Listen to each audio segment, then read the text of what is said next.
Hello everyone. So today's topic is Cognizant placement drive. ठीक है।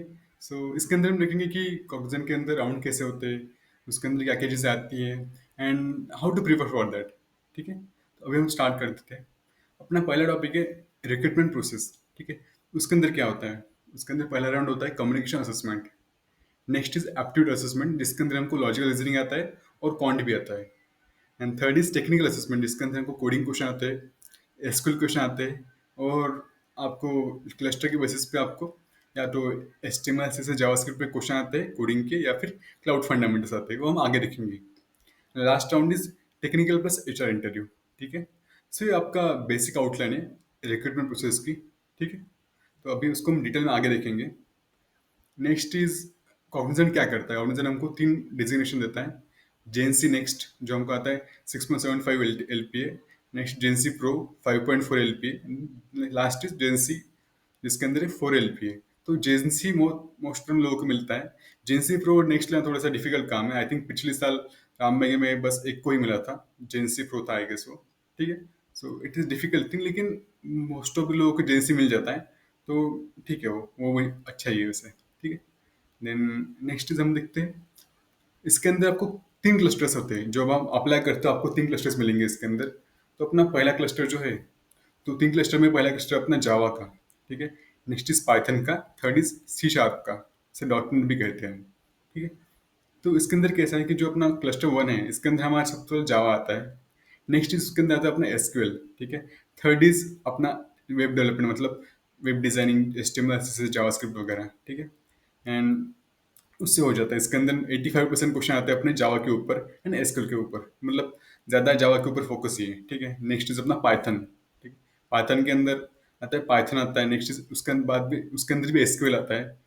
And then cloud fundamentals, इसके अंदर आता है अपना वेब डिजाइन आता नहीं, इसके अंदर आता है अपना क्लाउड फंडामेंटल्स। ठीक है। एंड 85% क्वेश्चन आते हैं अपने पाइथन और एसक्यूएल के बेसिस पे। ठीक है। Last one is cluster three skill, जिसके अंदर अपना सी शार्प। इसके अंदर सेम एसक्यूएल आता है, जैसे हम एसक्यूएल देखेंगे हर चीज में आता है। एंड थर्ड इज इसके अंदर वेब डिजाइन आता है, H T M L, CSS and JavaScript इसके अंदर आता है। नेटिव क्वेश्चन होते हैं अपने सी शार्प के ऊपर। ठीक है। ये अपने तीन क्लस्टर्स है। आपको इसे फॉर्म भरते समय आई गेस सिर्फ दो ही क्लस्टर आपको देने पड़ते हैं, फर्स्ट प्रेफरेंस सेकंड प्रेफरेंस। तो 90% ऑफ टाइम आपको फर्स्ट प्रेफरेंस मिल जाता है। ठीक है। एंड सेकंड प्रेफरेंस फिर कुछ लोग कई बार मिल जाता है, लेकिन ऐसा करो कि जो आपको जमे वही आपको ऐड करना है उसके ऊपर। 90 मतलब मोस्ट ऑफ द टाइम लोग सी शार्प ऐड नहीं करते, लोग पाइथन और जावा में ही खेलते हैं। ठीक है। तो आप इसके हिसाब से देख सकते हो। तो जैसे मैंने कहा, इसके अंदर आपको फर्स्ट प्रेफरेंस सिलेक्ट करना है किसी क्लस्टर का, एंड सेकंड कहीं और क्लस्टर का। हमको आप बस दो ही सिलेक्ट करने हैं, फिर जो आपको लगेगा वो आपको ऑटोमेटिक अलॉट हो जाएगा। ठीक है। तो अभी मेन चीज़ क्या है कि आपने क्लस्टर देखे होंगे। हम देखते हैं कि विच क्लस्टर टू सिलेक्ट। ठीक है। तो इसके अंदर अपने तीन चीज़ें हैं। ठीक है। हम देखते हैं सबसे पहले कि suppose your first language is Java. Java as a first language, इसके अंदर क्या है, अगर आपने कोर जावा वगैरह की है, आपको जावा की सारी चीज़ें पता है, आपने डीएस वगैरह जावा में किया है, तो आप जावा डायरेक्टली ले सकते हो। बहुत ईजी है, आपको इजीली सब चीज़ आ जाएगी। आपको सब चीज़ें कुछ ज़्यादा करने की जरूरत नहीं रहेगी। ठीक है। और आपकी क्वेश्चनिंग भी जावा की होगी। तो अगर आपको अगर वेब डेवलपमेंट कम भी आ रही हो, फिर भी आप इसे ले सकते हो जावा को, क्योंकि आपको जावा एज अ कोर आती है प्रॉपरली, क्योंकि 85% जावा पे आती है। ठीक है। बेसिक थिंग, अगर आपका जावा है तो जावा डायरेक्टली ले लो। नेक्स्ट इज, अगर अगर आपके Python as a first language है। कैसा होता है कि अगर पाइथन आपकी फर्स्ट लैंग्वेज है, तो इसके लिए मतलब आपको पाइथन की सारी चीज़ें आनी चाहिए उसके अंदर, मतलब मैप्स वगैरह होते हैं, सारी चीज़ें उसके अंदर आनी चाहिए। वैसे आपको टपल्स वगैरह भी आनी चाहिए। तो ऐसा कंसिडर करो, अगर आपने पाइथन किया है इससे पहले अच्छे से, तो आप ये क्लस्टर फाइनल ले सकते हो। ठीक है। एंड आपको इसके अंदर क्लाउड फंडामेंटल्स आता है, तो आपको ये वेब डिज़ाइन वगैरह का हो जाता है मैनेज। मतलब अगर आपको वेब डिज़ाइन आती नहीं है, तो आप क्लाउड फंडामेंटल्स कर सकते हो मैनेज उस पर। ठीक है। लास्ट इज, अगर आपकी लैंग्वेज है सी प्लस प्लस, तो ये सबकी प्रॉब्लम है। मतलब कैसा है कि अगर आपका पाइथन और जावा है तो आपको हो जाता है, लेकिन अगर आपका सी प्लस प्लस है तो आपको आप प्रॉब्लम में फंस गए अभी। अगर आपके पास अभी है दो ऑप्शंस। फर्स्ट ऑप्शन इज, अगर आपको वेब डेवलपमेंट का थोड़ा इंटरेस्ट है तो आप क्लस्टर वन सेलेक्ट करो। ठीक है। आपको बस थोड़े से कंसेप्ट लर्न करने पड़े जावा के, और आपको फिर वो थोड़ा सा उसमें बेनिफिट होगा आपको, अगर HTML से जावास्क्रिप्ट आती है तो। लेकिन मतलब उसका इतना फर्क पड़ता नहीं वैसे। ठीक है। लेकिन आप ऐसे कंसिडर कर सकते हो अगर आपको वेब डेवलपमेंट में इंटरेस्ट है तो। नेक्स्ट अगर आपको मशीन लर्निंग वगैरह में इंटरेस्ट है, तो आप कर सकते हो पाइथन सिलेक्ट। ठीक है, मतलब ये सब होता है पाइथन के अंदर। आपने जैसे एमएल वगैरह यूज़ किए तो आपको थोड़ा सिंटैक्स उसका पता होगा, ठीक है। एंड आपको बस फिर पाइथन के जो क्वेश्चंस आते हैं, वो कंसेप्ट होते हैं, वो पढ़ने पड़ेंगे। तो मुझे ऐसा लगता है कि अगर आपने सी प्लस प्लस किया है तो आप दोनों इस पे इजीली जा सकते हो, लेकिन जावा थोड़ा ज़्यादा फेवरेबल है। जावा के अंदर आपको बहुत सारे कंसेप्ट है जो आपको पहले से पता है, मतलब जिसके अंदर आपको सिंटैक्स बहुत सेम होता है जावा और सी प्लस प्लस में। तो आपको 90% ऑफ चीज़ें उसके अंदर सेम ही मिलेगी, बस थोड़ा सिंटैक्स चेंज होगा। लेकिन अगर आप पाइथन की बात करें तो पाइथन के अंदर सिंटैक्स बहुत ईजी, मतलब अगर आप अभी स्टार्ट करोगे पाइथन पढ़ना तो 2-3 दिन में आपको इजीली पाइथन आ जाएगी, क्योंकि पाइथन के अंदर सिंटैक्स बहुत छोटा होता है। ज़्यादा हेडर फाइल्स नहीं होती, ज़्यादा ज़्यादा चीज़ें उसके अंदर कंसिस्ट होती नहीं है। तो आप उसे भी कवर कर सकते हो। सो आपके ऊपर डिपेंड है, अगर आप लेना चाहते हो पाइथन ले सकते हो या फिर जावा भी ले सकते हो। आप एक बार खुद का विचार करो कि आप मतलब क्या करना चाहते हो, मतलब पाइथन में आप बेटर फील कर पाओगे या फिर आपने जावा इससे पहले किए तो जावा कर पाओगे। एंड ऐसा प्रॉब्लम नहीं है कि आपको प्रॉब्लम जाएगी करके, मतलब हो जाएगा वो। अगर आपने अभी भी स्टार्ट किया तो इतना टाइम है आपके पास कि प्रॉपरली आप लैंग्वेज स्विच स्विच कर सकते हो। एंड मेरा कहना है कि अगर एक ही, मतलब आपको बस कॉग्निजेंट में ही प्रॉब्लम आएगी, आगे आपको टीसीएस वगैरह में, एक्सेंचर वगैरह में ऐसे प्रॉब्लम कभी आती नहीं है। हर बार कॉग्निजेंट सी प्लस वालों को थोड़ा सा प्रॉब्लम क्रिएट करती है। सो आपको ये थोड़ा सा चेंज चेक करना होगा, ठीक है। सो एक्ट अकॉर्डिंगली, आपको देखना है कि आपको क्या चूज करना है। This is problem for C plus plus, बाकी तो आप जावा पाइथन का सेम है। और आपका सी शार्प पे तो वैसे बहुत कम लोगों का होता है, तो आप वो तो डायरेक्टली कर सकते हो, ठीक है। बस आपको पाइथन के अंदर ऐसा कि आप पाइथन के अंदर आपको क्लाउड फंडामेंटल्स एमसीक्यूज आते हैं जैसा, और हमको जावा और सी शार्प के अंदर उसके अंदर आता है अपना कोड आता है एक इसका, जावास्क्रिप्ट एचटीएमएल सीएसएस का, ठीक है। तो वो अब चेंज है बस। आगे देखते हैं उसके डिटेल राउंड कैसे होते हैं, तो ठीक है। कॉन्ग्रेजेंट के अंदर ऐसे राउंड्स होते हैं। पहला अपना कम्युनिकेशन असेसमेंट। इसके अंदर क्या है, इसके अंदर अपना रीडिंग का जो होता है कि आपको कुछ पैराग्राफ्स है वो पढ़ने हैं, और उसके ऊपर से आपको कुछ क्वेश्चन आंसर बताने हैं। ये आपने बचपन से किया है, पैराग्राफ के ऊपर क्वेश्चन आंसर करना। तो आप इसे इजीली कर सकते हो, आपको थोड़ी प्रैक्टिस लगेगी बस। आपको बस थोड़ा सा माइंड जगह पे रखना, मतलब क्वेश्चन बराबर पढ़ने हैं और आंसर देना है, ठीक है। Next is grammar and comprehension. तो इसके अंदर क्या होता है, आपको सेम शॉर्ट पैराग्राफ होता है, आपको इस पे कुछ क्वेश्चन के आंसर देने होते हैं। बहुत बार आपको किस सेंटेंस को चेंज करो या फिर सेंटेंस को ऑर्डर बराबर करो, या फिर सेंटेंस के अंदर कुछ अंडरलाइन जो चीजें आपको चेंज करनी वो होता है, ठीक है। Last is speaking and listening. इसके अंदर क्या है, इसके अंदर आपको एक टॉपिक दिया जाता है और आपको 30 सेकंड वगैरह कुछ मिलते हैं कि आपको टॉपिक पे सोचना है। अगर आपने टॉपिक पे अच्छे से सोच लिया तो फिर उसके बाद आपको बोलते हैं कि इसको आप कुछ स्पीच वगैरह डिक्टेट करो। तो उससे होता क्या है कि आप मतलब कुछ बोल रहे हो उसके लिए, कुछ कर रहे हो उसके लिए, तो आपको बस 30 सेकंड वगैरह कुछ बोलना होता है। तो आप इसको भी कर सकते हो। ज़्यादा कुछ हार्ड होता नहीं है वैसे, लेकिन आपको थोड़ी सी अच्छे से करना है वो। मतलब पिछली बार क्या हुआ था, सब सारे लोग ही सिलेक्ट हुए थे इसके अंदर। कम्युनिकेशन राउंड ऑलमोस्ट सबने क्रैक किया था, लेकिन जब हमारी बैच थी 24 बैच थी, उस टाइम वो ऑफ कैंपस आई थी, तो ऑफ कैंपस में बहुत कम लोगों को उन्होंने लिया था, मतलब कम्युनिकेशन राउंड के अंदर से। सो बी सीरियस, आपको हर चीज़ अच्छे से करनी है, ऐसा रखो, गिव योर बेस्ट, और मोस्ट ऑफ द टाइम ऐसा हो कि आपको क्लियर हो जाएगा, ठीक है। So no worries for that. हम आगे देखते हैं। आगे है अपना एप्टीट्यूड असेसमेंट। तो इसके अंदर क्या है, एप्टीट्यूड असेसमेंट में क्या है कि इसके अंदर आपको आगे सबसे पहले quant and then logical reasoning. तो अभी हम देखते हैं क्वांट के अंदर क्या आता है। तो मैंने आपको कुछ टॉपिक्स दिए गए, उसके अंदर पहला बेसिक मैथमेटिक्स। इसके अंदर अपना टॉपिक है LCM HCF, numbers, decimal fraction, averages, ratio and proportion, sudden indexes वगैरह। बाद में नेक्स्ट अप्लाइड मैथमेटिक्स के अंदर आता है profit loss, simple interest, compound interest, time speed distance. ये कुछ टॉपिक्स है, जैसे logarithms, PNC, probability, calendar and clocks. ये कुछ टॉपिक्स है जो आप कर सकते हो, मतलब अगर आपने किए तो आपको हो जाएगा मोस्टली। कैसे होता है कि जो आपको क्वांट के सिलेबस से आपको लग रहा होगा इतने सारे टॉपिक्स है, क्या पढ़ूँ कहाँ से पढ़ूँ, तो मुझे ऐसा लगता है कि आपने जो टॉपिक्स है इसके क्वांट के, तो ये टॉपिक्स आपको ज़्यादा डीप पूछते नहीं है। मैंने पिछली बार का एनालिसिस किया था, इससे पहले में मैंने देखा था कि क्वेश्चन ज़्यादा हार्ड आते नहीं है। अगर आपको अगर बेसिक नॉलेज भी आता है किसी टॉपिक का, अगर आपको आता है एवरेज के अंदर एवरेज कैलकुलेट करना, अगर आपको आता है कि एवरेज के अंदर कुछ अगर कोई नंबर ऑफ पीपल चले गए हो क्लास से, फिर वो कितना एवरेज आता है, वो जो स्टैंडर्ड क्वेश्चन है, अगर आपने वो भी कवर कर लिया तो आपका मोस्ट ऑफ द पार्ट हो जाता है, ठीक है। सो आई कंसिडर कि अगर आपने क्वांट के अंदर ज़्यादा टाइम मतलब इस पे दिया है कि आपको बस टॉपिक्स कवर करने हैं, ट्राई करो कि सारे जो टॉपिक्स इधर दिखे गए आप सारे टॉपिक्स कवर करो। मेरा ये कहना है बस। आपने ऐसा एक टॉपिक बहुत टाइम पास करे ऐसा मत करो। Try to cover all the topics. And एक टॉपिक बहुत डीप में करने की जरूरत नहीं है। आई सजेस्ट, मैं आपको बता रहा हूँ कि आप इजी से क्वेश्चन करो उसके, और आपको कॉन्फिडेंस उसके अंदर आएगा, और वही पूछेंगे वो, ज़्यादा डीप पूछते नहीं है। आपको प्रिपेयर कहाँ से करना है? अगर आप इसको प्री इंस्टा पे देखोगे, तो एलसीएम एससीएम सारे टॉपिक्स के बहुत ही डीप क्वेश्चन है प्री इंस्टा के ऊपर। अगर आप करने जाओगे तो आपसे बनेंगे नहीं, मुझे तो लगता है स्टार्टिंग में, अगर आपने कुछ किया नहीं इससे पहले। अगर बन रहे हो तो इट्स वेल एंड गुड, लेकिन उसके अंदर वो डिफिकल्ट क्वेश्चन है। आप नेट पे जाके बाकी कोई सीरीज देख सकते हो, या फिर बहुत बार ऐसे इंडिया बिक्स के, या फिर कोई भी जो अलग अलग वेबसाइट से उसके आप ट्राई कर सकते हो देख के। बस इजी लेवल पे देखो, मतलब ज्यादा डीप में मत जाओ उस क्वेश्चन के, ठीक है? तो आपको नेट पे टॉपिक वाइज क्वेश्चंस मिल जाएंगे इसके। तो आप अगर ट्राई कर रहे हो अगर आपको स्टैंडर्ड क्वेश्चन जम रहे हैं तो आपको इजीली हो जाएगा, ठीक है? तो ट्राई करो कि आप ये सारे टॉपिक्स कवर करो। कवर करना इज इंपॉर्टेंट, ठीक है? And is all about quant. Next is logical reasoning. तो पिछली बार क्या हुआ था, अनएक्सपेक्टेड बात हुई थी कि लॉजिकल रीजनिंग में आया था गेम बेस्ड क्वेश्चंस, जो इससे पहले आए नहीं थे। मतलब अभी क्या हुआ था, पिछली बार लोगों का अनएक्सपेक्टेड था। फिर भी ये कुछ मैंने अभी टॉपिक सेट किए हैं अभी, जो जियो सुडो चैलेंज है, डीडी चैलेंज है, या मोशन चैलेंज है। ये आपको एक बार देखना है, ये सारी चीजें आपको प्रिपेयर करनी है। अब आपको लगेगा कि हमको कहाँ से प्रिपेयर करनी है, तो आपको अगर आपके पास प्रीपेड इंस्टा का सब्सक्रिप्शन है, तो उसके ऊपर ये सारी चीजें अवेलेबल है, आप उसको जाके देख सकते हो, ठीक है? And the last thing is, ये जो क्वेश्चन है वो आपको अगर आपने किया है तो ही आएंगे। टाइम के आपको थोड़ा थोड़ा सा प्रॉब्लम जाएगा, तो ट्राई करो। आपको ऑनलाइन वगैरह पे, यूट्यूब वगैरह पे इसके लिए बहुत रिसोर्सेज मिल जाएंगे आपको। ये प्रॉपर अगर आपने डाला कि गेम बेस्ड क्वेश्चन या फिर गेमिफाइड क्वेश्चन वगैरह, तो आपको ये मिल जाएगा उसके अंदर लॉजिकल रीजनिंग का। तो ट्राई करो कि आप ये भी कवर करो। अगर आपने कवर कर लिया तो आपको टाइम पे प्रॉब्लम जाएगा नहीं। ये सारे क्वेश्चन तो आते नहीं है, वैसे सारे टॉपिक्स आते नहीं है आपको। 5-6 में से 2-3 गेम आ जाते हैं, लेकिन उसके अंदर भी बहुत डीप है वो। लेवल 15-14 ऐसा कुछ तो वो होता है। So try to cover all the things, and इसका आपका हो जाएगा अगर आपने प्रॉपरली किया तो। बस मेरा है कि अगर आपका एप्टीट्यूड असेसमेंट के अंदर आपने मोस्ट ऑफ टॉपिक्स कवर किए हैं, तो आपको बहुत इजी जाएगा आगे करने में, ठीक है? सो आप इसको कवर करके देख सकते हो।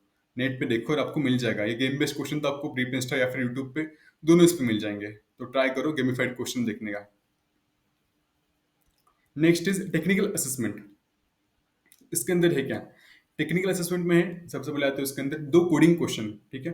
दो कोडिंग क्वेश्चन आते हैं, जो उसके अंदर होता है, अगर आपने जावा सेलेक्ट किया है तो कोडिंग क्वेश्चन में आपको एक ही लैंग्वेज आएगी, जावा। अगर आप पाइथन सेलेक्ट किया, अगर आप पाइथन ही आएगी। सी शार्प किया, सी शार्प आएंगी। लेकिन मेन चीज़ यही है कि अगर आपने लैंग्वेज है उसके अंदर आप चेंज नहीं कर सकते, ठीक है? तो उसके अंदर क्वेश्चन कैसे आते हैं, जो मैंने क्वेश्चन सुने हैं लोगों से, तो वही थे कि मतलब क्वेश्चन बहुत हार्ड नहीं आते कि आपको बहुत ही डीप लेवल पूछ लिया, जिसलिए आप कनेगा वगैरह के डर में दिए थे ऐसे क्वेश्चन। तो मतलब जो हार्ड लेवल के ट्रीज वगैरह आते नहीं है। आपको स्टार्टिंग बेसिक पे program basics, control flow statement, arrays वगैरह, सर्चिंग, सॉर्टिंग, स्ट्रिंग फंक्शंस, और अपना जावा कलेक्शंस वगैरह होते हैं। इसके ऊपर आपके सारे क्वेश्चन बन जाएंगे।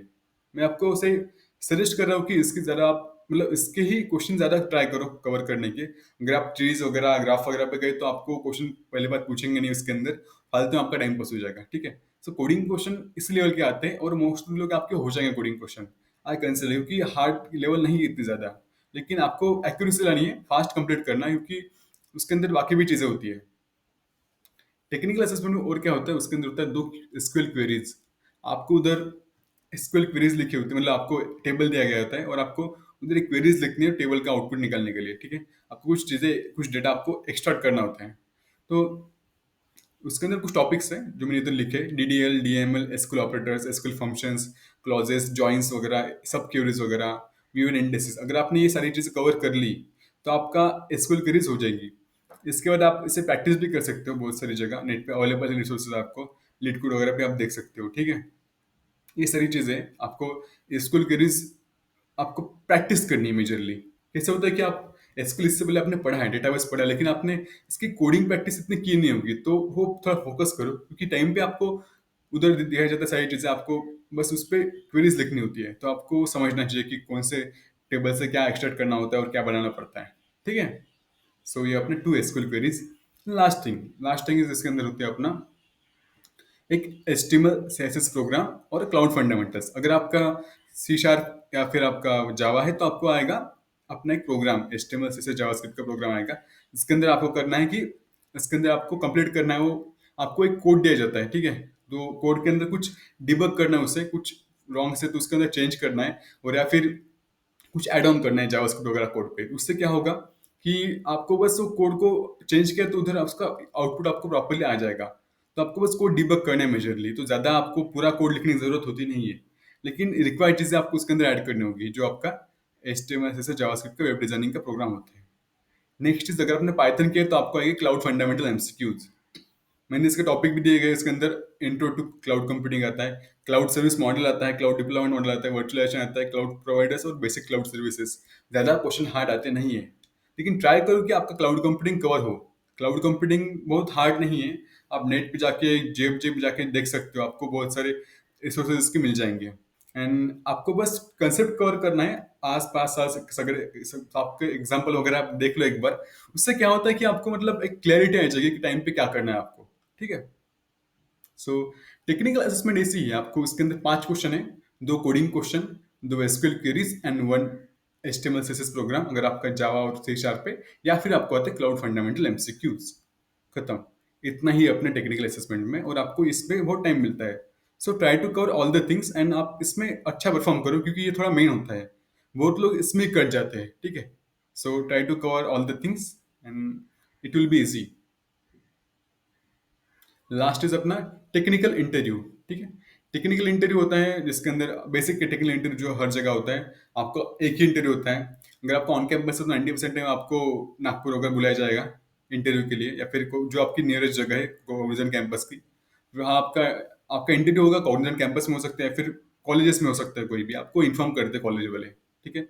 उसके अंदर आपको टेक्निकल एचआर में आपको पूछते हैं सारी चीज़ें, जैसे आपका मतलब आपको इंट्रो प्रोजेक्ट वगैरह पूछते हैं, या आपको आपके जो आपकी लैंग्वेज है कोई तो भी, आपकी जावा है, जावा के क्वेश्चन पूछते हैं, पाइथन के क्वेश्चन पूछते हैं, C# के क्वेश्चन पूछते हैं। आपको बस उस पर आपको आंसर करना है। आपके रिज्यूमे बेस्ड क्वेश्चन पूछते हैं, और स्टैंडर्ड कोडिंग क्वेश्चन जो होते हैं वो आपको पूछते हैं।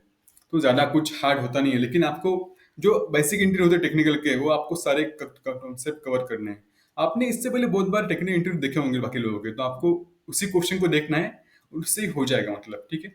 टेक्निकल इंटरव्यू इतना ज़्यादा प्रॉब्लम देता नहीं है, क्योंकि उसके अंदर लेकिन क्या है कि अगर आपको सिलेक्ट होना है तो ये अपना लास्ट राउंड होता है, तो ट्राई करो कि इसके अंदर आप बेटर परफॉर्म कर पाओ। फिर यहाँ तक आने की कुछ मेहनत होती है ना, वो फिर कुछ काम नहीं आता अगर आपने टेक्निकल इंटरव्यू खराब कर दिया तो। ठीक है। तो ये अपने राउंड से समझा आपको, अपना communication, aptitude, technical, and last is technical interview plus HR interview. ठीक है। तो इससे अपने हमने डिटेल स्टडी किया कि कैसे करना है चीज़ें। ठीक है। तो अभी मुझे क्या लगता है, आप प्रिपरेशन इसी करो कि आपकी सारी चीज़ें कवर हो। आई गेस आपका जो राउंड्स है, आपका कम्युनिकेशन राउंड आपके 17 वगैरह का चालू हो रहा है, एंड उसके बाद आपके फिर अलग अलग राउंड्स है। पहले आपका एप्टीट्यूड का है, देन कुछ गैप के बाद आपका टेक्निकल का है। तो फोकस करो कि एक एक चीज़ आप कवर कर पाओ। एप्टीट्यूड टॉपिक सारे कवर करो, कम्युनिकेशन आपका हो जाएगा। एप्टीट्यूड टॉपिक सारे कवर करो। कम्युनिकेशन के लिए एक बार आप यूट्यूब वगैरह पे वीडियो देखो कैसे होता है कम्युनिकेशन असेसमेंट। एप्टीट्यूड सारे प्रिपेयर करो।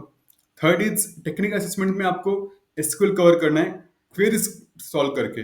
नेक्स्ट आपको कोडिंग कवर करना है, और टॉपिक उसके ज़्यादा डीप मत जाना, आपके स्ट्रिंग तक आपको हो जाएगा। ठीक है। एंड मैंने आपको टॉपिक भी दिएगा इसके अंदर। एंड थर्ड इज आपको कवर करना है जो अपना जावास्क्रिप्ट वगैरह कोड होता है, एक बार थोड़ा देख लेना, एंड उससे आपका हो जाएगा फिर। ठीक है। और आपको क्लाउड फंडामेंटल MCQ देखना, अगर आपने पाइथन लिया है तो। एंड आपने अगर ये सारी चीज़ कवर कर ली है तो आपका थोड़ा कॉन्फिडेंस रहेगा उस टाइम पे, एंड आप इजिली क्रैक कर पाओगे इस कंपनी को। ठीक है। ये आपके जो मैंने जो टॉपिक्स वगैरह हैं सारे सब आपको मिल जाएंगे। मैं इसकी लिंक डिस्क्रिप्शन में ऐड कर दूंगा, ये वेबसाइट की लिंक है। ठीक है। सो आप इसको देख लेंगे, आप देख लेना इसको। ठीक है। एंड अभी ऐसा है कि आप ये प्रिपेयर कर सकते हो।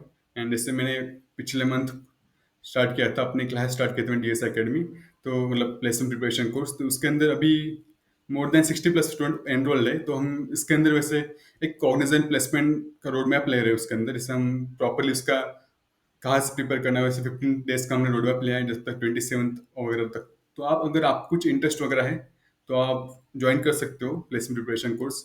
बहुत लोग मेरे पास आए हैं कि भैया हमको ज्वाइन करना है, इसलिए मैंने वापस उसका ओपनिंग चालू कर दिया, तो आप उसे एनरोल कर सकते हो। इसके अंदर हम पूरे कंप्रेसिव स्टडी करेंगे कॉग्निजेंट की, aptitude assessment preparation, technical assessment, उसके अंदर SQL के इंटरव्यूज वगैरह, मतलब SQL के क्वेश्चन कैसे सॉल्व करने वगैरह, तो एंड इंटरव्यूज भी। तो ठीक है। तो अगर आपको इंटरेस्ट है इस चीज़ में, अगर आपको हमारे साथ प्रिपेयर करना है तो आप कर सकते हो। इसकी लिंक भी आपको डिस्क्रिप्शन में मिलेगी। ठीक है। एंड अगर आपको कुछ भी प्रॉब्लम हो किसी भी चीज़ के लिए, whether you are enrolled in our course और नॉट, आप मुझे डायरेक्टली पूछ सकते हो। ओवर द मंथ इससे पहले भी बहुत लोग मुझे कांटेक्ट कर चुके हैं, एंड मैंने सबको रिस्पॉन्स किया है। सो नो वरीज, आप मुझे डायरेक्टली कांटेक्ट करो। आपको सारी चीज़ें मैं क्लियर करूंगा, एंड आई विल ट्राई कि आपको कुछ और कंटेंट चाहिए तो मुझे एक बार आप मैसेज करो, मैं और यूट्यूब वीडियो बनाऊँ किसी चीज़ के ऊपर, ठीक है? So that's all from me.